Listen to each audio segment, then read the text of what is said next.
90 రోజుల కోర్సు పూర్తి చేస్తే చాలు 100% ప్లేస్మెంట్ సపోర్ట్ తో సాఫ్ట్వేర్ జాబ్ మీ సొంతం. వెంటనే కోడ్ జ్ఞాన్ డెస్టినేషన్ ని సంప్రదించండి. Welcome to Suman TV. నేను మీ సుమన్ టీవీ నాగ్. ఈరోజు మనతో పాటు కోడ్ జ్ఞాన్ నుంచి సాకేత్ గారు ఉన్నారు. అది వారి మాట్లాడి తెలుసుకుందాం. Hello sir. హాయ్ అండి. Sir, data science versus full stock, ఈ రెండిట్లో ఏది మంచి కోర్స్ అంటారు అసలు? అంటే ఫస్ట్ డిఫరెన్స్ తెలుసుకుందాం మనం డేటా సైన్స్కి ఫుల్ స్టాక్కి. ఎందుకంటే చాలామంది స్టూడెంట్స్ ఇప్పుడు డేటా సైన్స్ ఏకే డిమాండ్ ఉంది కదా, దానిలో కెరీర్ ఆపర్చునిటీస్ ఉంటాయి అనుకుంటా. కానీ ఫస్ట్ మనము క్లియర్గా ఫుల్ స్టాక్కి డేటా సైన్స్కి డిఫరెన్స్ తెలుసుకుందాం. ఇప్పుడు ఏ స్టూడెంట్ అయినా కూడా మనం ఫుల్ స్టాక్ అనుకోండి, మనం డైలీ లైఫ్లో వాడే అప్లికేషన్స్ ఏముంటాయి? అమెజాన్తో మనం షాపింగ్ చేసుకుంటాం, రైడ్ బుక్ చేసుకుంటాం, ఊబర్కి. వీటిలలో జనరల్గా ఏంటి, మనకి ఒక యాప్ ఉంటుంది, మనం పిక్ చేసుకుంటాము. పిక్ చేసుకున్నప్పుడు కావాల్సినవి మనం ఒక కార్ట్లో పెట్టుకుంటాం, పేమెంట్ చేసేస్తాం. ఇక్కడ అంతా జరిగేది ఏంటి, ఒక యూజర్కి కనపడే బేసిక్ యాక్షన్. అంటే ఎప్పుడైనా ఫుల్ స్టాక్ అన్నప్పుడు front end, back end, database ఇవన్నీ కలిపితేనే ఫుల్ స్టాక్ అవుతుంది.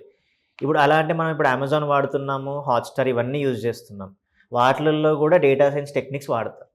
అందుకే ఫుల్ స్టాక్ అన్నప్పుడు అది combination of front end, back end, database. Data science అనుకోండి, డేటా సైన్స్ అనేది maths background, programming, domain knowledge, అంటే అన్నీ లింక్ అవుతాయి దానికి. అంటే ఒక స్టూడెంట్ లెట్సే వాడు డిగ్రీ బ్యాక్గ్రౌండ్ అనుకోండి, కొంతమంది స్టాట్స్ బ్యాక్గ్రౌండ్ పిల్లలు ఉంటారు. ఆ స్టాట్స్ బ్యాక్గ్రౌండ్ పిల్లలకి బేసిక్ కోడింగ్ తెలిసి స్టాటిస్టికల్ నాలెడ్జ్ ఉంటే డేటా సైన్స్ సైడ్ మూవ్ అవ్వచ్చు. అప్పుడేంటి, వాళ్ళు కోర్ మ్యాథ్స్ నేర్చుకుంటారు, కొంచెం ప్రోగ్రామింగ్ నాలెడ్జ్ నేర్చుకుంటే డేటా సైన్స్కి ఆపర్చునిటీస్ పెరుగుతూ ఉంటాయి వాళ్ళు.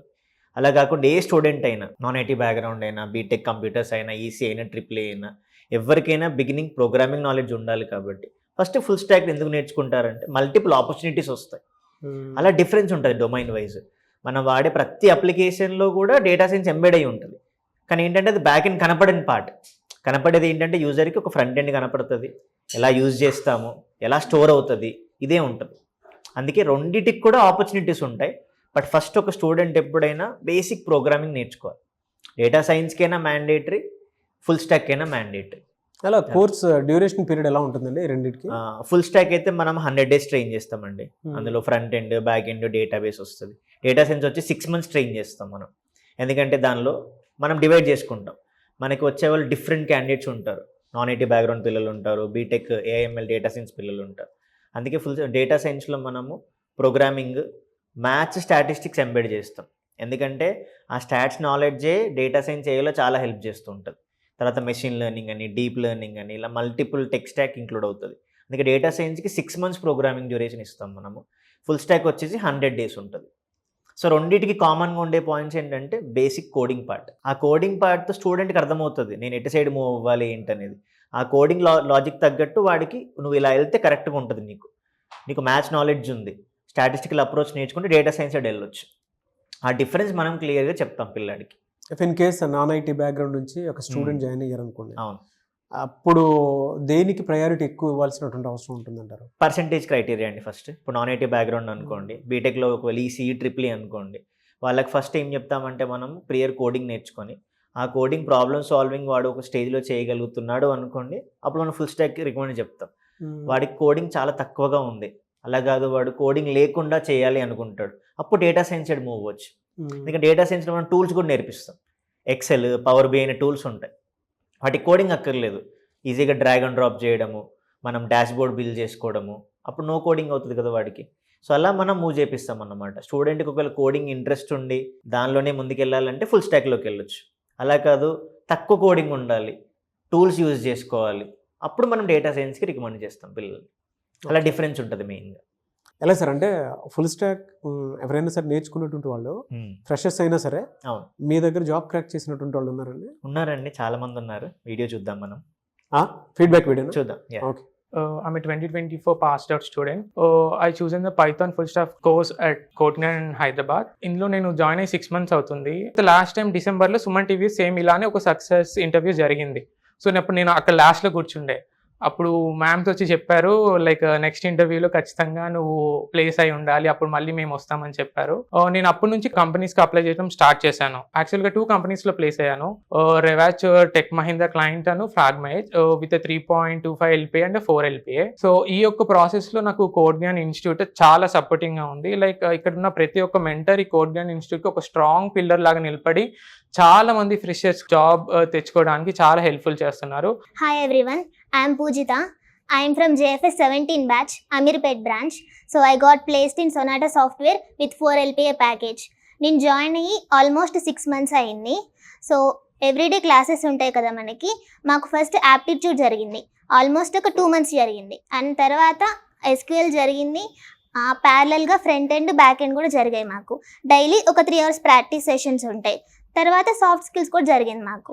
సో సాఫ్ట్ స్కిల్స్ అనేది నాకు హెచ్ఆర్ రౌండ్లో అలాగే కమ్యూనికేషన్ రౌండ్లో చాలా బాగా హెల్ప్ అయింది. క్లాసెస్, ప్రాక్టీస్ సెషన్స్ ఇవన్నీ చాలా బాగా హెల్ప్ అవుతాయి, బాగా యూస్ చేసుకోండి. ఫెంటాస్టిక్ అండి. చాలా బాగా వాళ్ళు మాట్లాడే దాన్ని బట్టి కూడా అర్థమవుతుంది. మంచి శాలరీ ప్యాకేజ్తోనే మంచి కంపెనీలో సెటిల్ అయ్యారు. సో ఒక ఐటీ బ్యాక్గ్రౌండ్ అయినా సరే, నాన్ ఐటీ బ్యాక్గ్రౌండ్ అయినా సరే, ఇది చూస్ చేసుకుని ముందుకు రావాలి అనుకునేటువంటి స్టూడెంట్స్ చాలా ఎక్కువ మంది ఉన్నారు.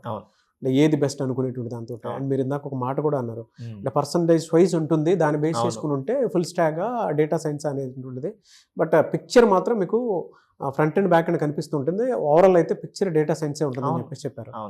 సో ఆ ప్రాసెస్కి వచ్చేటప్పటికి ఐటీ, నాన్ ఐటీ బ్యాక్గ్రౌండ్ ఉండేటువంటి వాళ్ళు ఏదున్నా సరే సెటిల్ అవుదాం అనుకున్నటువంటి వాళ్ళు ఉన్నారు. ఒక్కొక్క 100 days మాది కాదనుకొని, 90 days మాది కాదనుకుంటే మీరు ఇందాక చూపించిన ఫీడ్బ్యాక్ ప్రకారం సెటిల్ అవుదాం అనుకున్నటువంటి వాళ్ళు ఉన్నారు. ఎలా మిమ్మల్ని అప్రోచ్ అవ్వాలంటే?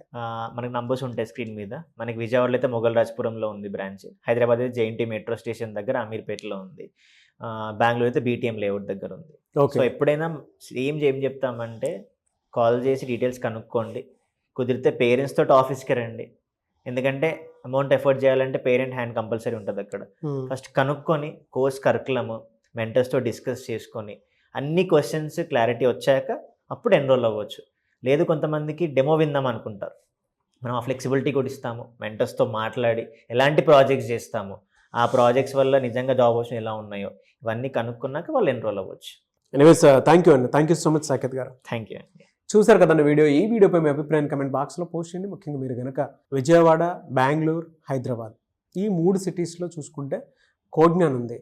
మీ పిల్లలకి ఒక రైట్ ప్లాట్ఫామ్ చూస్ చేయించి అందులో సాఫ్ట్వేర్ జాబ్ కోసం కనుక మీ పిల్లలు అటువైపు పంపించాలి అనుకునేటువంటి వాళ్ళు, అది ఐటీ బ్యాక్గ్రౌండ్ అయినా సరే, నాన్ ఐటీ బ్యాక్గ్రౌండ్ అయినా సరే, స్క్రీన్ మీద మీకు కాంటాక్ట్ నెంబర్ కనిపిస్తుంది. మీ పిల్లలతో మీరు ఒకసారి విజిట్ చేయండి, పిల్లల్ని కూడా ఒకసారి పంపించండి. లేదు అనుకుంటే ఇందాక సాకేత్గా చెప్పినట్లు డెఫినెట్గా ఒక డెమో క్లాస్ అటెండ్ అవ్వండి, మీకు కొన్ని విషయాలు అర్థమవుతాయి. ఆ విధంగా మీరు అప్రోచ్ అవ్వచ్చు. ఒక 3 monthsలో జాబ్ క్రాక్ చేయాలి అని అంటే మాత్రం 100% ప్లేస్మెంట్ సపోర్ట్ ఉంటుంది. శాలరీ ప్యాకేజ్ ఎంతవరకు ఉండొచ్చు సార్?